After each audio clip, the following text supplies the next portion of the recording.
salí con un jefe de la mafia durante 6 años. Planeamos 99 bodas. ¿Sabes cuántas veces me convertí en novia? 0. Cada vez que su frágil asistente Elena se tropezaba o la secuestraban, él salía disparado más rápido que un barco de contrabando huyendo del puerto. Así que esta vez terminé de jugar. Desaparecí, adivina qué, perdió la cabeza. Era nuestro intento de boda número 99. El lugar era un yate privado anclado frente a la costa de Puerto Montt. Una alfombra blanca se extendía por la cubierta trasera y a lo lejos la estatua de la Concordia se alzaba, tranquilamente, sobre el mar dorado. Esta vez no hubo invitaciones ni amigos, solo unos pocos familiares cercanos que trataron todo el asunto más como una formalidad que como una celebración. Unos días antes había sido emboscada durante una reunión familiar por uno de los viejos rivales de Antonio. Escapé sola torciéndome el tobillo en el proceso. Todavía estaba hinchado, pero me esforcé y confirmé la secuencia final de votos con el obispo. Antonio no pareció importarle. No había visitado la suite nupcial. No me había mirado el pie. Pasó todo el receso previo a la ceremonia agachado en el salón VIP,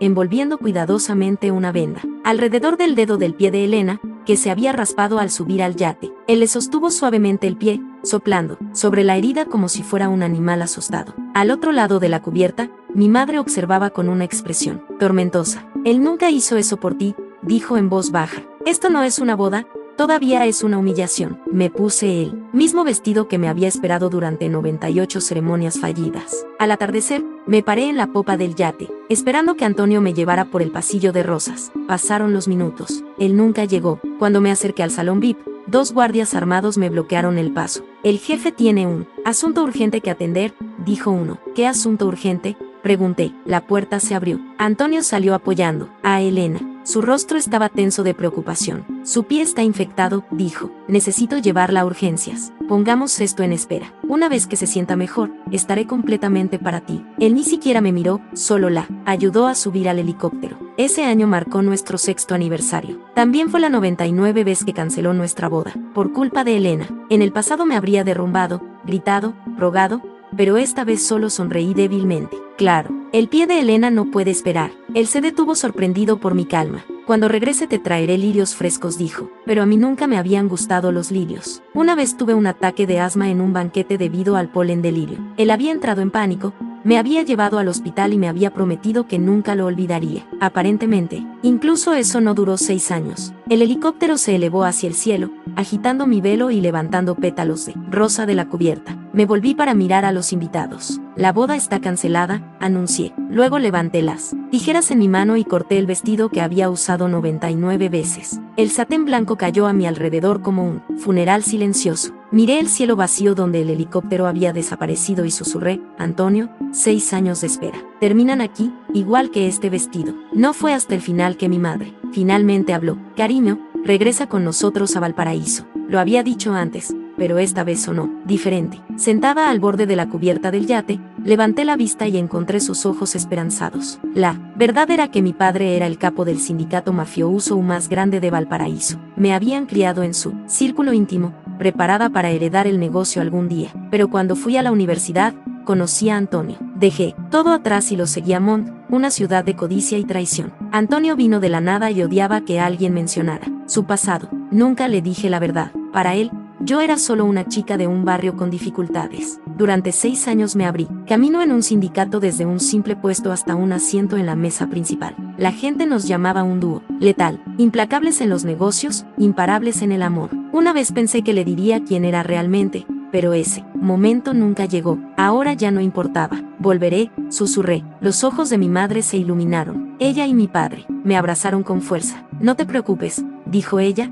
no te dejaremos sufrir de nuevo. De vuelta en el apartamento que compartía con Antonio, todo se sentía vacío. Hice una olla de pasta y abrí Instagram. Elena había publicado una foto. Llevaba un vestido ajustado pegada a Antonio, sonriendo como si el mundo le perteneciera. La leyenda decía, engañé al estoico jefe para que jugara al golf. Le prometí costillas de cordero asadas en mi casa y dijo que sí de inmediato. Supe que no volvería a casa como siempre. Afortunadamente, nunca habíamos tramitado un certificado de matrimonio. A la mañana siguiente empaqué mis cosas y fui al cuartel general. Entregué mi renuncia al capo a cargo. Eres una de las mejores, dijo con instintos agudos. Confiable, no tires esto por la borda. Mientras hablaba, entró Antonio. Tenía chupetones visibles en el cuello. Apestaba a ese mismo perfume dulce. Recordaba cómo solía odiar las marcas. Decía que arruinaban su imagen. Resulta que no odiaba las marcas. Era que yo no las dejaba. El capo se volvió hacia él. Momento perfecto. Jefe, hable con su novia. Está renunciando. Discutieron de nuevo. Dije con firmeza. No tiene nada que ver con él. Los ojos de Antonio se fijaron en los míos. ¿Es esto porque cancelé la boda de nuevo? El capo sintió la tensión y se fue en silencio. Antonio dio un paso adelante, su voz más áspera. Ahora te dije que Elena se lastimó el pie. Eso es todo. No estoy enojada. Respondí, solo estoy agotada. Necesito un descanso en un lugar nuevo. Si estás cansada, tómate unas vacaciones, dijo. Pero no dejes el sindicato ahora. La gente pensará que Elena lo causó. ¿Cómo? ¿Se supone que mantendrá su puesto? No le importaba. Yo solo la imagen de Elena. No respondí. Volví a mirar el chupetón. Él lo notó y levantó la mano para cubrirlo. Es solo una picadura de mosquito, murmuró. Casi me río. Me rodeó los hombros con un brazo. Ahí vamos. No más drama. Te llevaré a cenar a Pers. Hagamos las paces. ¿De acuerdo? No dije nada. Él confundió mi silencio con un acuerdo, pero yo ya había decidido. No iba a decir adiós. Dejaba a Belmont para siempre. Antonio y Elena irrumpieron sin llamar. Uy, se rió. No quise interrumpir. Solo necesito ayuda con este trato. Antonio se volvió inmediatamente hacia ella. Ella se acercó susurrando, entrelazando su brazo con el de él mientras salían, dejando la puerta abierta el tiempo suficiente para que ella me lanzara una sonrisa de suficiencia. La habitación quedó en silencio. La pulsera de mi muñeca se resbaló, la que Antonio me dio en nuestro primer aniversario. Fuerte como los diamantes, había dicho él. La miré fijamente durante mucho tiempo. Luego la tiré a la basura junto con todo lo que todavía sentía por él. Salí de la ciudad antes del amanecer, sin nota, sin mensaje, sin despedida dramática, solo silencio. Lo último que hice fue retirar los fondos de la caja fuerte detrás de la estantería. No, el dinero de Antonio, el mío. Cada centavo que había ganado en los últimos 6 años, lo había mantenido separado por una razón que no había entendido hasta ahora. Quizás siempre había sabido que necesitaría un escape. A las 8 de la mañana ya me había ido. Nadie me vio irme. Ningún guardia me cuestionó en Mont. Todos asumen que si caminas como si pertenecieras, lo haces. Me deslicé en un coche discreto con ventanas polarizadas y un maletero lleno de recuerdos que nunca quise desempacar. De nuevo, el viaje a Valparaíso duró 5 horas. No encendí la radio. El silencio era suficiente. A lo largo de la carretera, verdes colinas pasaban como olas, y con cada milla entre Antonio y yo, sentí que mis pulmones se expandían. Por primera vez en años podía respirar. Cuando llegué al complejo, 2 guardias, vestidos de negro, me saludaron en la puerta. Bienvenida a casa, señorita Isabela. Hacía años que nadie me llamaba así, dentro. La mansión era tal como la recordaba, columnas altas, ventanas de caoba oscura que reflejaban tanto la luz del sol como los secretos. Mi padre estaba en la parte superior de las escaleras, flanqueado por asesores y tenientes. Su rostro permanecía indescifrable, pero sus ojos se suavizaron en el momento en que me vio. Ya era hora, dijo, simplemente. Subí las escaleras, un paso lento a la vez. En la cima me tendió la mano, la tomé y con eso volví al mundo que había abandonado. Tu habitación se ha mantenido como estaba, dijo, aunque me imagino que no descansarás mucho. Tenía razón, no estaba aquí para esconderme. Esa noche los jefes de las 5 familias se reunieron en el ala este para una cena en mi honor. No fue un asunto cálido, fue una declaración. Ella ha vuelto y ya no es solo una novia mafiosa esperando una promesa rota. Vestida de negro, sin maquillaje, sin joyas. Solo el más tenue rastro de las cicatrices que 6 años habían dejado atrás. No hicieron preguntas, no necesitaban hacerlo. En este mundo el silencio es más ruidoso que la traición. ¿Estás lista para recuperar tu asiento?, preguntó don Vito bebiendo de una copa de cristal. Asentí. Sí, pero no solo mi asiento. Quiero el control de los muelles oeste y quiero una supervisión total del circuito oriental. Hubo una pausa. Ojos agudos se volvieron hacia mi padre. Él asintió con un solo movimiento. Concedido, no más sombras, no más laterales. Había terminado de ser secundaria de un hombre que nunca me vio. Por la mañana ya estaba en el campo. Botas embarradas, manos firmando contratos, voz que inspiraba respeto. Los documentos se inclinaron ante mí una vez más y los susurros comenzaron. La princesa de la mafia ha vuelto y esta vez no está sonriendo. De vuelta en Mont, Antonio lo notó. Comenzó con llamadas perdidas, luego mensajes de texto. ¿Estás a salvo? ¿Por qué no me dijiste que te ibas, Isabela? Esto no es propio de ti. Al tercer día envió a alguien a revisar mi apartamento. Por supuesto, Yo ya no estaba. Todo lo que quedaba era el armario vacío y el persistente olor a traición. Luego llegó el mensaje que había estado esperando. Te extraño. Lo leí una vez. Lo borré. No lo extrañaba a él. Extrañaba a quien fingía ser. Pasaron las semanas. Valparaíso prosperó. Mis circuitos crecieron más rápido y limpios. Reestructuré las finanzas, erradiqué a 2 capitanes corruptos y dupliqué las ganancias en menos de un mes. Por la noche me paraba junto a la ventana, mirando las estrellas. No lloré, no bebí, planeé, hasta que una noche recibí un regalo, una pequeña caja de terciopelo sin remitente. Dentro había un par de pendientes de diamantes que una vez había admirado en una gala. Una nota debajo decía, recuerdo, dejé la caja y sonreí porque estaba funcionando. Antonio nunca persiguió a nadie que se fuera, pero ahora se estaba desmoronando porque finalmente había hecho lo único que nunca esperó. Me fui primero. 2 días después, un hombre llegó al complejo. Solo, sin armas, solo un sobresellado para Isabela, dijo haciendo una reverencia. Lo abrí dentro. Una invitación escrita a mano con la firma de Antonio al final. Cena, sin guardias, sin excusas, solo nosotros. Se lo mostré a mi padre. Frunció el ceño. Podría ser una trampa. Lo sé, respondí, pero quiero que piense que todavía soy accesible. Lo eres. Lo miré a los ojos. No, aún así, acepté.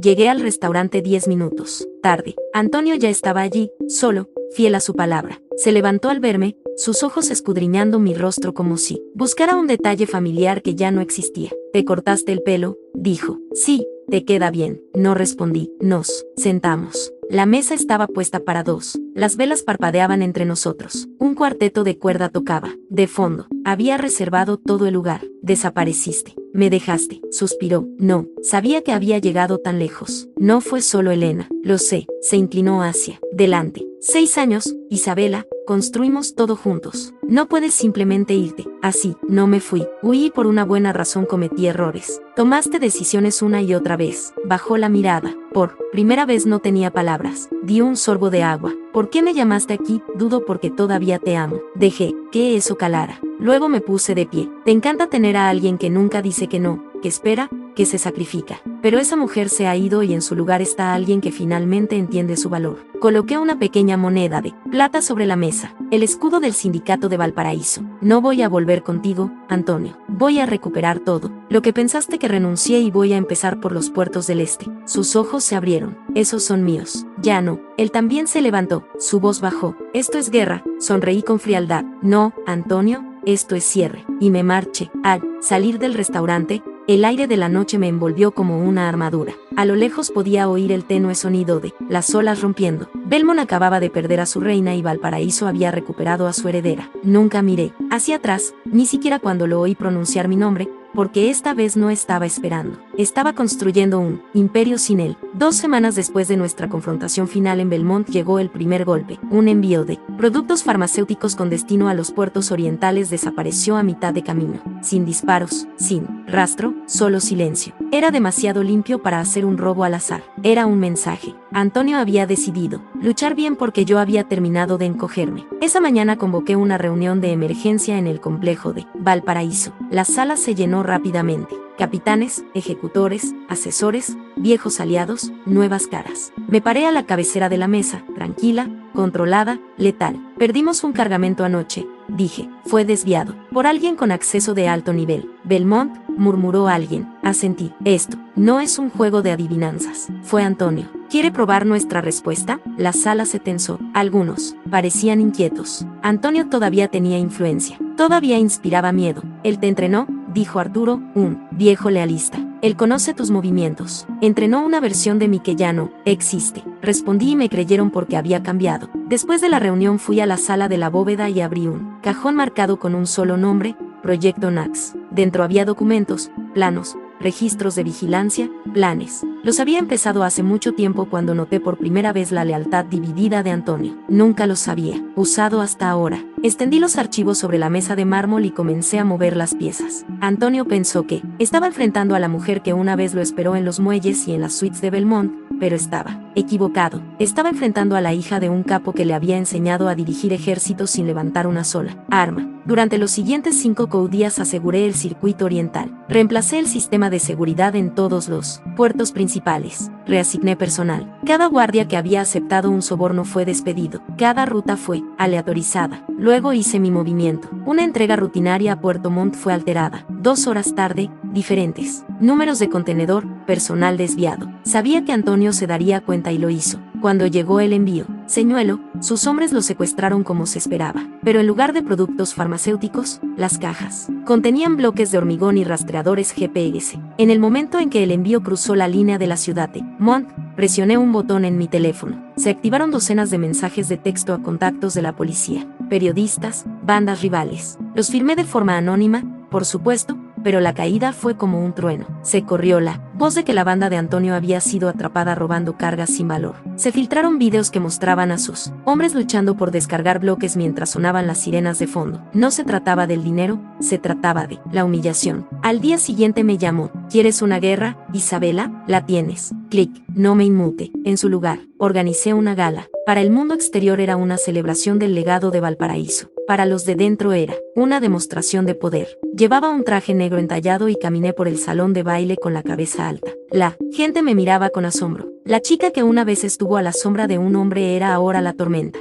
Él no pudo contenerla. Un hombre se acercó con una copa de vino. Señorita Isabela, felicidades. Los muelles nunca han funcionado tan bien. Gracias, Sonio. Algunos dicen que estás provocando demasiado a Antonio, que deberías haberte ido en silencio. Di un sorbo al vino y respondí, si me hubiera ido en silencio, no estaría aquí para brindar por mi victoria. Esa noche bajo las arañas de cristal no sentí remordimiento porque le había dado todo a Antonio y él me había convertido en esto. Una semana después recibí otra sorpresa. Llegó un paquete sin dirección de remitente. Dentro había una caja de terciopelo rojo. La abrí con cautela. Dentro había una bala grabada con la palabra lealtad. No había nota. No la necesitaba. Era su forma de decir que había roto algo sagrado. No lo negué, porque la lealtad dada a ciegas no es lealtad, es esclavitud. Y me había liberado, pero sabía lo que venía después. No solo atacaría mi negocio, iría tras la gente y tenía que estar lista. Así que visité a la mujer que una vez ignoré durante años. Andrea, mi prima, habíamos crecido juntas, entrenado juntas, pero ella siempre había sido secundaria para mí, eclipsada. La había dejado atrás cuando seguía a Antonio Montt, pero ahora la necesitaba. Abrió la puerta con una blusa sencilla, sosteniendo una llave inglesa. Isabela, vine a disculparme. Ella parpadeó. ¿Por qué parte? Los años de silencio o el hecho de que solo apareces cuando necesitas algo ambas. Ella se apoyó en el marco de la puerta. Luego se hizo a un lado. Entra. Nos sentamos en la mesa de su cocina rodeadas de planos y herramientas dispersas. Necesito a alguien en quien confíe, dije. Alguien que recuerde quién era yo antes de todo esto. Y ahora que has quemado Belmont hasta los cimientos. ¿Quieres que esté a tu lado? Quiero que estés conmigo antes de que el fuego se propague aquí. Ella estudió mi rostro. Por un largo momento, luego asintió. Estoy dentro. Pasamos las siguientes 3 noches reuniendo un equipo. Todas, mujeres, todas ignoradas por la vieja guardia. Astutas, silenciosas, letales. Las llamamos las botadas. Cada una tenía una historia, una traición, una cicatriz y cada una había jurado no volver a ser subestimada. Con ellas recuperé 3 almacenes que los hombres de Antonio habían controlado en secreto. Corté sus sistemas de vigilancia. Expuse a su contador por blanquear fondos a través de organizaciones benéficas fantasma y cada vez que hacía un movimiento dejaba una única tarjeta de presentación. 6 años, 99 bodas, ninguna novia. Él entendió lo que significaba. Era personal.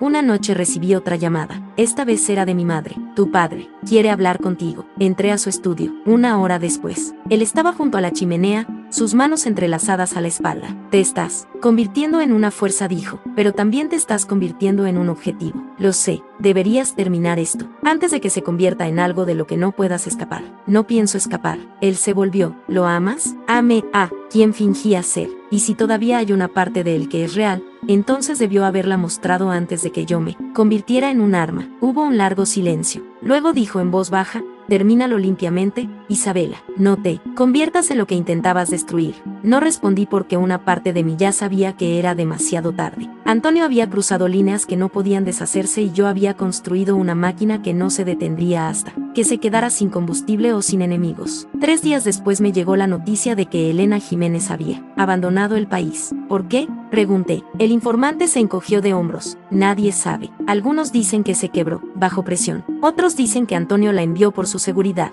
No creí ninguna de las dos. Elena siempre había sido una estratega. Si se fue porque vio lo que se avecinaba. Y lo que se avecinaba era algo que ni ella ni Antonio podían detener, porque yo ya había escrito el capítulo final, y en él no necesitaba convertirme en novia. Necesitaba convertirme en una leyenda. Recibí la foto a las 3 de la mañana sin texto, sin pie de foto, solo la imagen. Antonio de pie frente al Palacio de Justicia de Valparaíso, a plena luz del día, las manos en los bolsillos sin inmutarse. Confiado, con una media sonrisa en el rostro como si fuera dueño del mundo. Debajo de la foto, carabateado con tinta, vuelve a casa. Éramos mejores juntos. La miré fijamente durante mucho tiempo. Luego apagué mi teléfono, pero al día siguiente hizo su mensaje más ruidoso. 3 de mis lugartenientes fueron arrestados durante una inspección rutinaria en los muelles orientales. La policía encontró pruebas plantadas suficientes para mantenerlos encerrados durante meses. Ya había visto ese truco antes. Antonio me lo había enseñado. Se estaba volviendo audaz, lo que significaba que se estaba desesperando. Más tarde esa tarde, Andrea irrumpió en mi oficina. Tenía una tableta en la mano, hizo una declaración pública. Dijo, mira esto. Reprodujo el vídeo. Antonio estaba detrás de un podio, rodeado de falsos estandartes de caridad y cámaras con flash. Su voz era tranquila, ensayada. Siempre he creído en las segundas oportunidades, en el perdón. Algunas personas construyen muros, otras construyen puentes. Yo elijo construir. Miró directamente a la cámara y a la única persona que me enseñó lo que significaba la lealtad. Espero que vuelvas. Todavía hay tiempo para detener esta guerra antes de que queme todo lo que construimos. Había pulido la historia. Se hizo ver noble, arrepentido, como si yo fuera la que estuviera destruyendo la paz, como si yo hubiera empezado esto. Casi admiré la actuación, casi. Elena entrecerró los ojos. Él está dándole la vuelta, haciéndote la villana. Que lo haga, dije. Los movimientos reales ya están en marcha. Esa noche me reuní con el equipo de logística. Rastreamos todos los envíos de Antonio a través de la ruta subterránea de Belmont. Durante años, había contrabandeado armas a través de un negocio de importación de flores. Fue brillante. Hasta ahora interceptamos un camión, luego otro. Los desviamos, tomamos la carga, enviamos a los conductores de vuelta ilesos, pero conmocionados. Quería que Antonio supiera que podría haberlos terminado, pero elegí no hacerlo. Necesitaba entender que la misericordia no es lo mismo que la debilidad. 3 días después, él respondió, llegué a casa y encontré mi apartamento saqueado. No la mansión de Valparaíso, la mía vieja en Belmont, a la que no había regresado en semanas. Había dejado una sola cosa atrás, un pequeño cuaderno lleno de poemas que había escrito cuando me enamoré de él por primera vez. Lo quemó. Las cenizas estaban esparcidas en mi cama. En la pared escrito con spray, estaban las palabras reina de la nada. No lloré, ni siquiera me inmuté. En cambio, me senté entre las ruinas y escribí mi último movimiento. Convoqué una reunión de todos los jefes de los sindicatos orientales. Llegaron esa noche, cada uno con sus propios guardias, cada uno curioso y cauteloso. Nos reunimos en el gran salón, antes utilizado para cenas de coronación. Esta vez será la guerra. Propongo una fusión. Anuncié una nueva alianza sin más títulos, sin más tronos. Un solo sindicato construido por todos nosotros. Liderado por voto, no por sangre. Hubo un largo silencio. Luego una voz áspera desde el fondo habló. ¿Y quién propone esto? Tú, asentí. Sí. ¿Por qué quieres que Antonio se vaya? No, dije con calma. Quiero que el juego cambie. Escucharon porque también estaban cansados. Cansados de la codicia de Antonio, de la era de mi padre, de ser peones en una guerra construida sobre la emoción. Al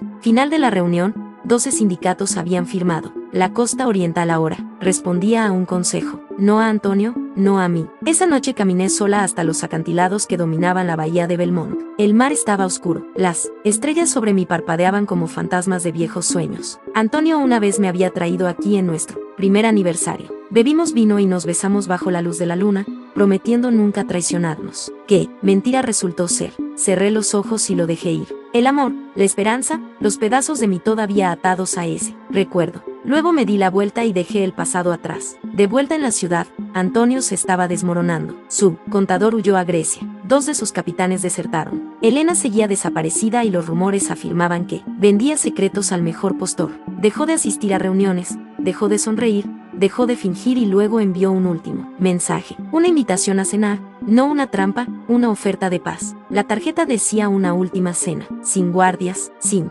mentiras, solo tú y yo. Andrea dijo que era una tontería. Mi padre dijo que era un suicidio, pero fui de todos modos, porque necesitaba ver lo que quedaba. El lugar era familiar, un restaurante en la Esati donde una vez me había prometido. El mundo con canapés y vino tinto. No había cambiado, pero nosotros sí. Antonio estaba sentado solo, bebiendo una copa de algo ámbar. Cuando me vio, se levantó. Su rostro estaba más delgado, sus ojos hundidos. Viniste, quería ver en qué te has convertido. Él me indicó una silla, pero no me senté de inmediato. En cambio, saqué una pequeña memoria USB de mi bolsillo y la coloqué sobre la mesa. Antes de que digas una palabra, dije, mira esto. Sus ojos se fijaron en el dispositivo. ¿Qué es la verdad sobre Elena? Él palideció, pero tomó la memoria. Durante los siguientes 20 minutos revisó los archivos en silencio, transferencias bancarias, correos electrónicos, registros de reuniones. Cuando terminó, su rostro había pasado de la confusión a la comprensión, luego a la furia. Luciano Fuentes susurró, ella no solo estaba usándote, Antonio. Le pagaban trimestralmente por alguien más. ¿Quién? Inversiones del Valle. Me quedé helada. Esa es la fachada de Antonio.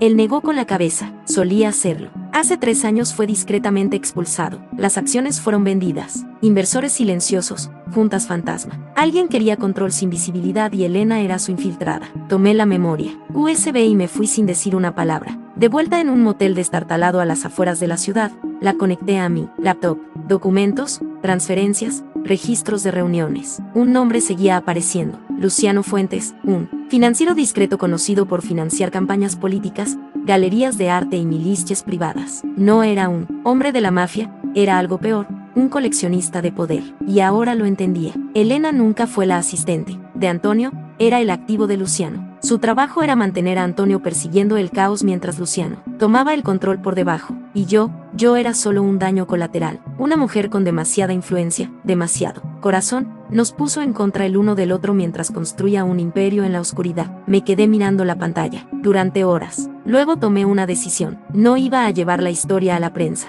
No iba a llorar, ni a huir, ni a pedir ayuda. Iba a enterrar a Luciano Fuentes, ladrillo a ladrillo, palabra por palabra, y iba a empezar visitando a la última persona que todavía tenía suficiente rabia para encender la mecha conmigo. Antonio. Era pasada la medianoche cuando llegué a su complejo. La mitad de las luces estaban apagadas. Los guardias apenas me miraron dentro. Él estaba sentado solo en el estudio con la camisa medio desabrochada, whisky en la mano, los ojos perdidos en algo que yo no podía ver. Levantó la vista cuando entré. ¿Viniste? No te acostumbres. Él me indicó la silla frente a él. ¿Quieres beber? No, él sirvió de todos modos. Entonces lo dije. Luciano Fuentes. Él se quedó inmóvil. El nombre perforó algo en él. Lo sabes, lo sé todo ahora. Él miró el vaso, luego lo arrojó al otro lado de la habitación. Se hizo añicos contra la chimenea. Nos usó a los dos. No te usó a ti. Él me subestimó. Se rió amargamente. Te subestimé. Silencio. Saqué la memoria USB. Aquí tienes la prueba. Transferencias bancarias. Registros de reuniones. La verdadera nómina de Elena.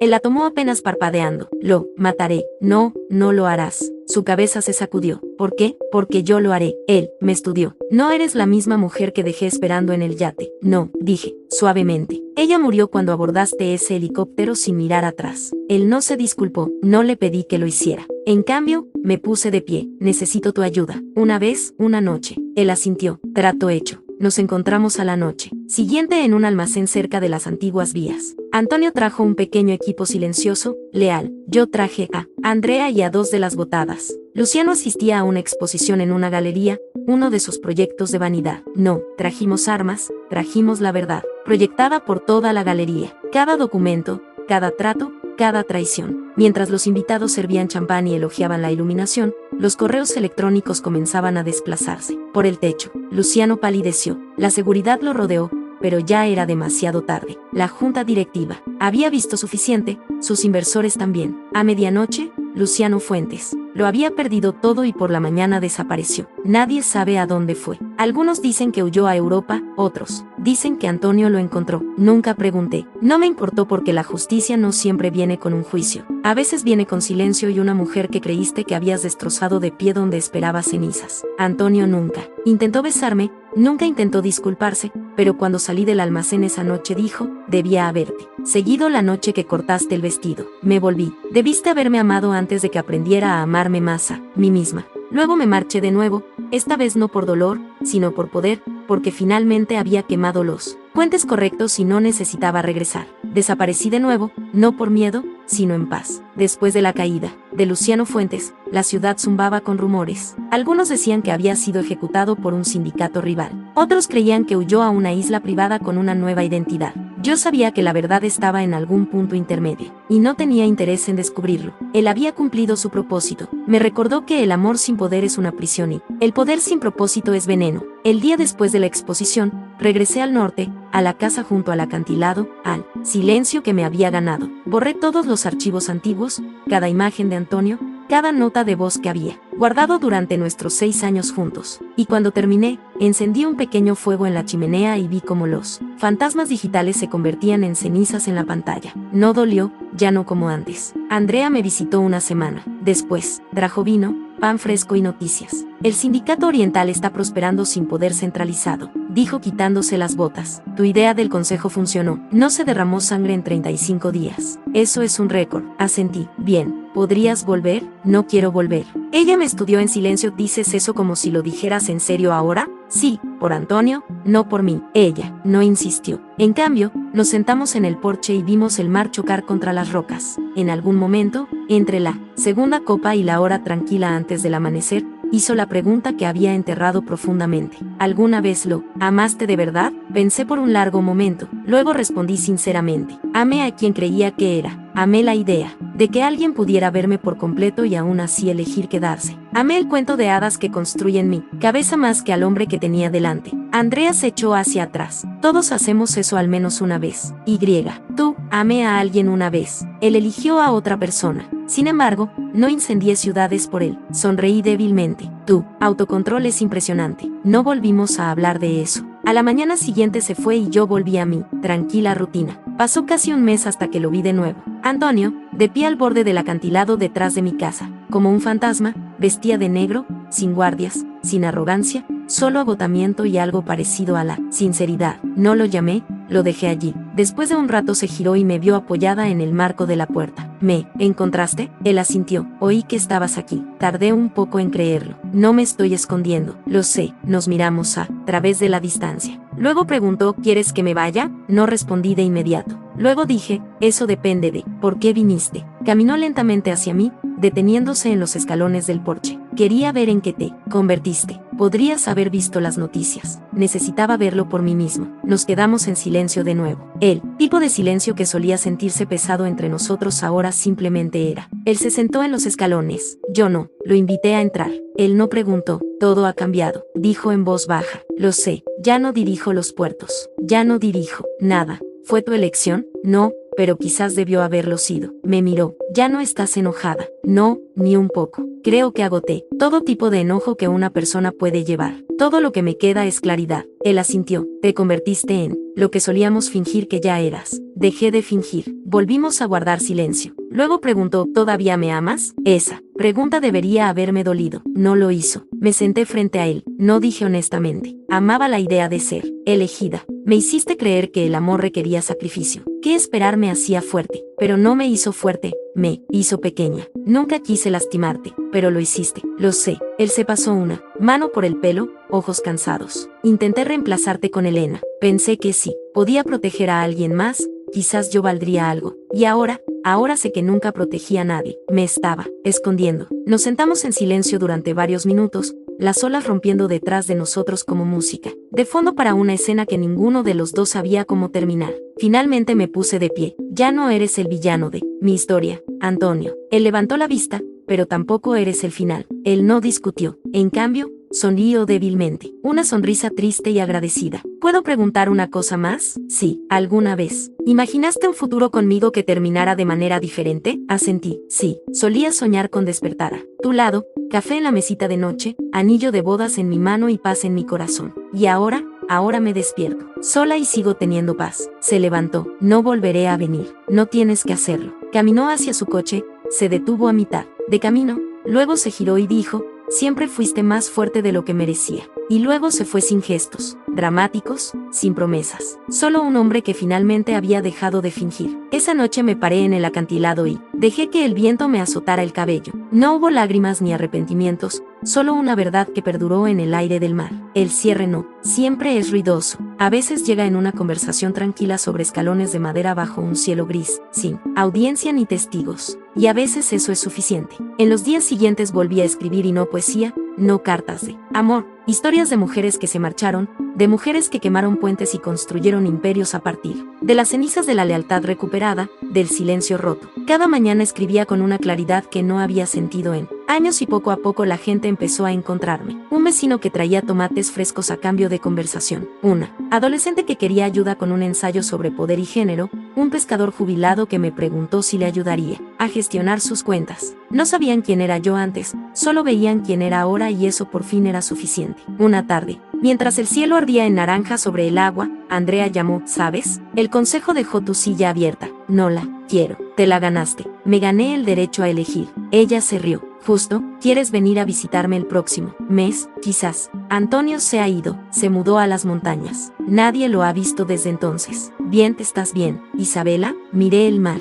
Mejor que bien. Entonces te dejo. Clic, me recosté, la brisa rozando mi piel. Esto no era un cuento de hadas. Esto no era una historia de venganza. Esto era un renacimiento y por primera vez en 6 años. No quería nada del pasado, ni disculpas, ni justicia, ni siquiera reconocimiento. Solo quería el mañana y finalmente era mío. La primavera llegó en silencio. Las olas se suavizaron, los cielos se tiñeron de azul pálido. Las flores silvestres treparon por los acantilados como un lento aplauso de la naturaleza. Habían pasado 4 meses desde la última vez que vi a Antonio, 2 desde que escuché la voz de Andrea y exactamente 6 semanas desde que abrí mi laptop y envié el borrador final de mi manuscrito. Título: 99 vestidos y una guerra. No era ficción, pero nunca dije que fuera una memoria. Cambié los nombres, dejé fuera la sangre, me centré en el desamor y el lento desmoronamiento de una mujer que esperó al borde del amor hasta que no quedó nada por esperar. No esperaba que fuera aceptado, pero el correo electrónico llegó un jueves. Tendríamos el honor de publicar tu obra. Nadie sabía quién era yo, solo conocían la voz en la página. Eso fue suficiente.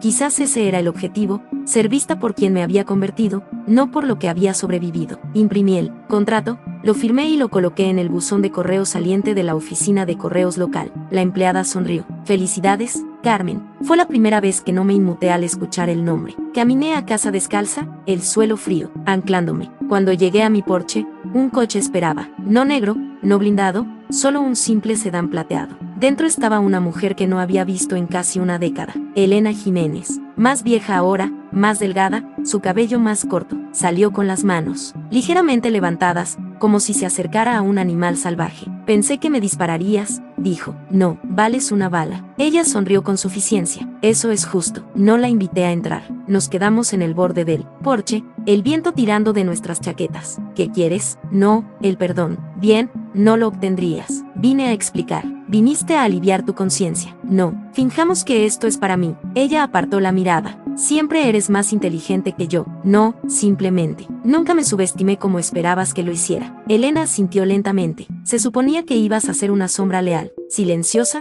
fácil de apartar. Nunca entendiste lo que cuesta la lealtad. ¿Ahora sí te arrepientes? Ella dudó. Sí, pero no porque perdí, sino porque lastimé a alguien que nunca mereció ser utilizada. Crucé los brazos. Entonces, ¿por qué ahora? ¿Por qué venir aquí después de todo este tiempo? Ella buscó en el bolsillo de su abrigo y sacó un pequeño objeto envuelto en terciopelo. Guardé esto. Lo abrí lentamente. Dentro había un delgado anillo de plata. Simple, sin pulir. Una pequeña inscripción en el interior a mi futura novia. Ah, dijo, lo robé. Lo hizo para tu intento de boda número 100. Miré fijamente el anillo durante un largo momento. Luego lo coloqué en la barandilla del porche y di un paso atrás. Déjalo y vete. Los ojos de Elena ya no mostraban desafío, solo culpa.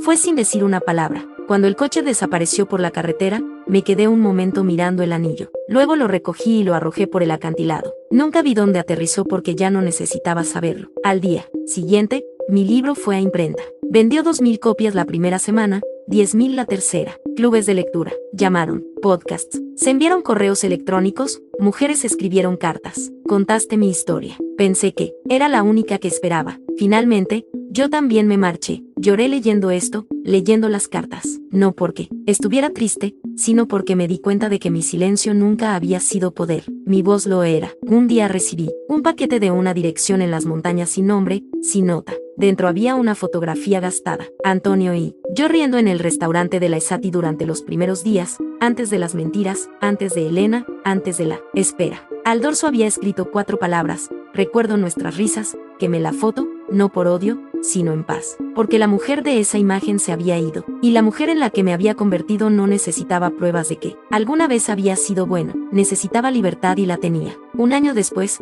mi libro se convirtió en una obra de teatro. Me senté en la última fila la noche del estreno, anónima, con el corazón latiéndome con fuerza. Cuando el telón se levantó, el público jadeó, lloró, aplaudió y cuando la actriz que me interpretaba se paró al borde del escenario con un vestido blanco rasgado, unas tijeras en la mano y susurró, aquí es donde termina. Igual que este vestido. Sonreí. Se pusieron de pie, aplaudieron, pero yo no me incliné porque el aplauso no era para mí, era para cada mujer que había esperado demasiado tiempo, para cada mujer que se había liberado. Caminé a casa bajo las estrellas, el teatro se desvaneció detrás de mí. El viento se sentía cálido y por primera vez en años no estaba pensando en Antonio, ni en Elena, ni en la traición. Estaba pensando en el mañana, en el olor a sal y café de páginas no escritas, historias no contadas de lo que viene después de la supervivencia. Porque esta historia no terminó en matrimonio, no terminó en venganza, terminó en recuperación. Y yo escribiría el siguiente capítulo, no como una mujer que había sido rota,